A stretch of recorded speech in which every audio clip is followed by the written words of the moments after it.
आता भाजप एकीकडे जोरदार प्रयत्न लोकसभेच्या जागांसाठी आणि निवडणुकींसाठी जर विदर्भात करत असेल तर शिंदेही काही शांत बसलेले नाही। शिंदेंची शिवसंकल्प यात्रा सुरू झालेली आहे। तर शिवसेनेचा प्रभाव आहे यवतमाळ वाशिम जिल्ह्यात, रामटेक जिल्ह्यात, अमरावती जिल्ह्यामध्ये आणि त्याही पेक्षा बुलढाणा जिल्ह्यामध्ये।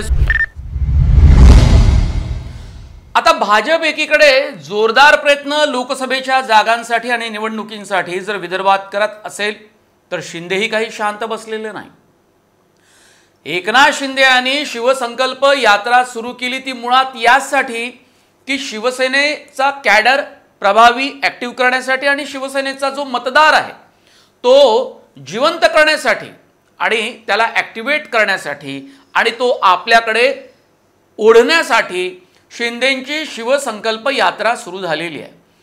ती जशी विदर्भ वगळता झाली आहे तशीच ती विदर्भामध्ये सुद्धा आणखी प्रभावीरित्या राबवली जाणार आहे।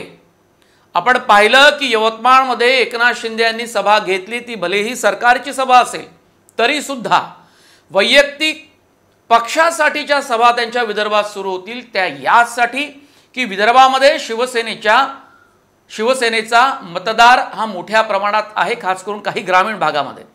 कुठे कुठे शिवसेनेचा प्रभाव आहे तर शिवसेनेचा प्रभाव आहे यवतमाळ वाशिम जिल्ह्यात, रामटेक जिल्ह्यात, अमरावती जिल्ह्यामध्ये आणि त्याही पेक्षा बुलढाणा जिल्ह्यामध्ये सुद्धा आनंदराव अडसूळांच्या निमित्ताने वेगवेगळे त्यांचे नेते शिवसेनेचे होते आणि बहुसंख्य नेते हे आता एकनाथ शिंदेंच्या नेतृत्वामध्ये काम करत असल्यामुळे या 4 जागांवरून त्यांना निवडणूक लढवायची। पण या 4 जागा एकनाथ शिंदे यांना मिळतील का याबाबत मात्र खात्री काहीही देता येत नाही, कारण बुलढाण्याच्या जागेवर सुद्धा भाजपची नजर असेल। म्हणून तुर्तास यवतमाळ, वाशिम, त्यानंतर रामटेक, त्यानंतर अमरावती आणि एक बुलढाणा शेवटची 10वी जागा विदर्भातली लोकसभेची।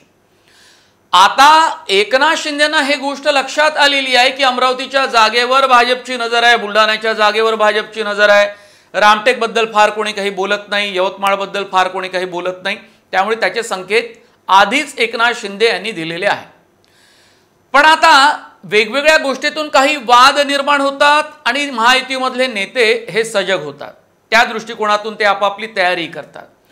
पण आता भाजपच्या दृष्टिकोनातून त्या तितक्या जागा त्यांना जिंकून आणायच्या असल्या तरी त्यांना याची तर जाणीव आहेच की महायुतीमध्ये बाकी जागा सुद्धा या आपल्या मित्रपक्षांना द्याव्या लागणार।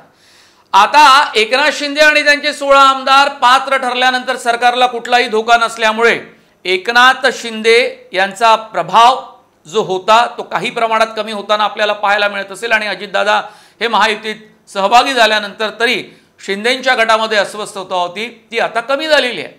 तेव्हा आपण हेही लक्षात घेतलं पाहिजे की तडजोडीचं राजकारण विदर्भात महायुतीसाठी असेल, पूर्णपणे एकनाथ शिंदे यांना डावलून भाजपलाही चालणार नाही, भलेही भाजपची महत्वाकांक्षा कितीही मोठी असू दे। वास्तवातली जी काही कारणं पुढे दिसत आहेत ती अशी आहे, अजितदादा गटाला सुद्धा विदर्भामध्ये एखाद सीट तरी द्यावी लागेल, जागा द्यावी लागेल आणि अजितदादा त्यासाठी आग्रही असतील। आणि आपल्याला माहिती आहे की अजितदादांचं बार्गेनिंगचं गणित हे अत्यंत मोठं असतं। महाविकास आघाडीच्या यापूर्वीच्या सरकारमध्ये सुद्धा आपण पाहिलं, नंतरच्या काळात सुद्धा आपण पाहिलं, खातीपत्रात पाडून घेण्याचं जे काही कसब अजितदादांकडे आहे ते जागांच्या बाबतीत सुद्धा लागू पडतं।